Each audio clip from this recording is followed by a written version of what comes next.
وهو بيقول حاضر لقيته قايم ومتحرك وقاعد جنبي، يعني لمسني ولزق فيا. في اللحظة دي أنا قلبي بقى يدق بطريقة غريبة، وحسيت إني مش مركزة إني أشرح له أصلا. بس قلت لازم يعني أجمد نفسي وما يبانش عليا أي حاجة.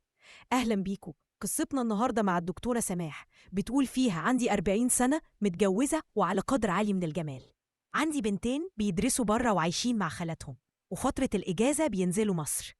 جوزي بيشتغل مدير عام لمجموعة مطاعم مشهورة، عنده 49 سنة، وبيرجع من شغله الساعة 12 بالليل.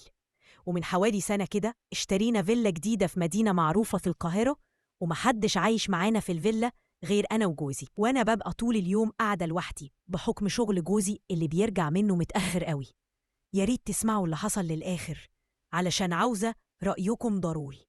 مع الوقت احتجت يكون عندنا بواب يقوم بأعمال النظافة حوالين الفيلا ويظبط الزرع، ولو احتجت طلبات يجيبها لي.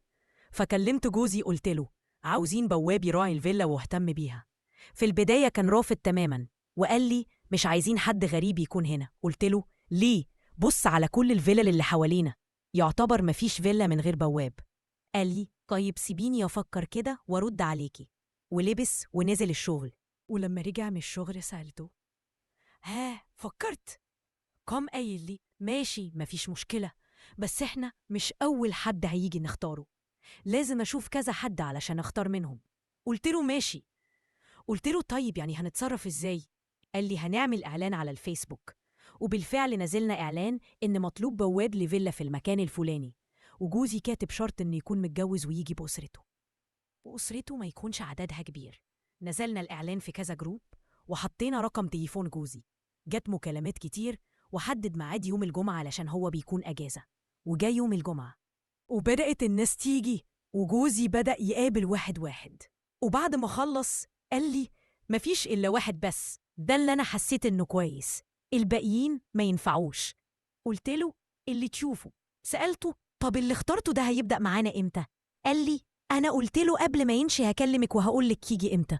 قال لي تصدقي تصدقتي نسيت. وطلع التليفون وكلمه، قال له تيجي بمراتك. قال له مراتي حاليا في البلد، ممكن أنزل الشغل بس دلوقتي وهبعت لها تيجي، يعني بالكتير أسبوع. جوزي قال له ماشي. بعدها ب3 أيام لقيت حد بيرن الجرس بتاع باب الفيلا. بصيت من البلكونة لقيت شاب عنده حوالي 30 سنة لابس جلابية. قلت له أنت مين؟ قال لي أنا البواب الجديد يا هانم. قلت له ثواني، ونزلت فتحت له الباب. ما دخلش، واقف بره.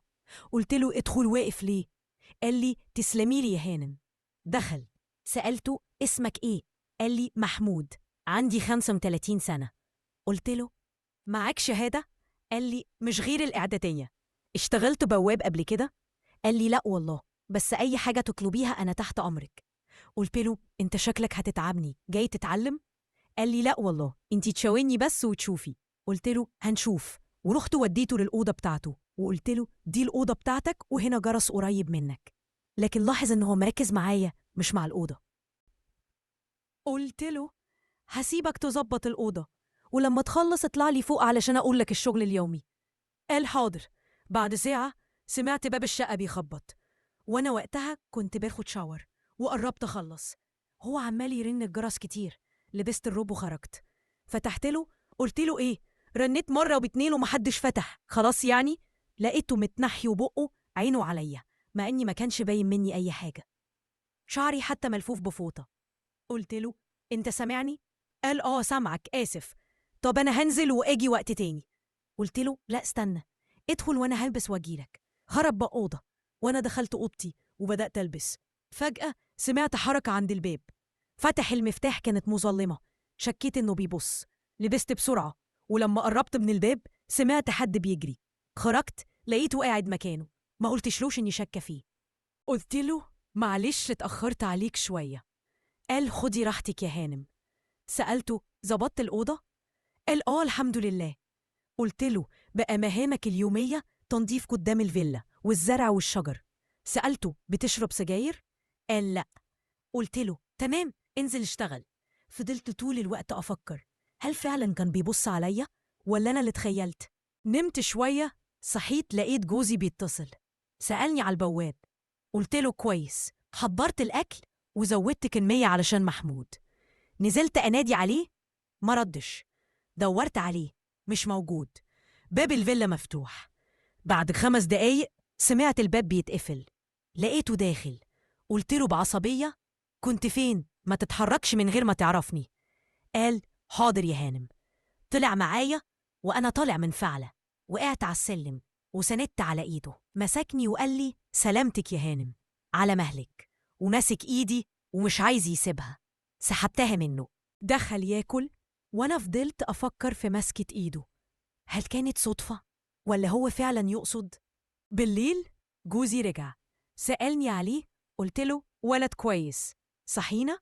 جوزي اداني رقم محمود لحد ما يجيب الجرس. نزل الشغل. أنا صحيت الساعة 11. طلعت البلكونة، شفته بيسقي الزرع ولابس اللبس الداخلي بس. نزلت جري. قلت له: انت ايه اللي لابسه ده؟ ما ينفعش هنا. دخل يلبس جلابيته. فكرت اجيب له هدوم ونزلت اشتريت 3 ترنجات اديتها له، فرح جدا. طلعت اعمل الغدا، لقيت حاجات ناقصة. اتصلت بيه، رد عليا وما يعرفش صوتي، وسألني مين معايا. لعبت معاه شوية واكتشفت إنه مش متجوز، وكان كداب من الأول. اتصدمت وسألته بعدها عن مراته. قال لي: بعد 4 أيام. كنت مرتبكة، وبيكلمني وهو فاكرني واحدة تاني، وبيغزل في صوتي. قال لي: كان نفسي أشوفك، لو عندي موبايل حديث كنت خليتك تبعتي صورتك. فكرت أجيب له موبايل، ورحت اشتريت واحد جديد، وفتحت العلبة علشان ما يحسش. بعد يومين اديته الموبايل وقعدت جنبه أشرح له إزاي يستخدم الواتساب. قاعد جنبي وقرب مني ولزق فيا. قلبي دق وحسيته بإحساس غريب، بس كملت شرح. بعدها بساعة اتصل بيا وبيقول لي إنه اشترى الموبايل مخصوص علشاني وعايز يشوف صورتي. طبعا أنا مستحيل أبعت صورتي. جبت صورة من النت. تاني يوم قال لي: إزيك يا قمر، وحشتيني. ولقيت نفسي بقول: وانت كمان. وبعت له الصورة اللي من النت. انبهر وفضل يتصل كتير ويقول كلام حلو.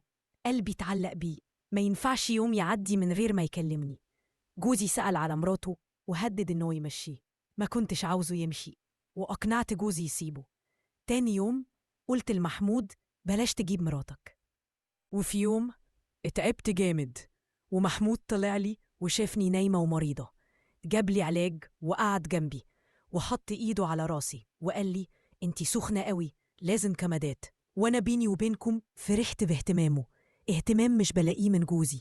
لكن فكرت العلاقة هتطور ومش عايزة أوصل لده. بدأت أبعد وأتعامل رسمي، وقررت إن لو معدلش همشيه.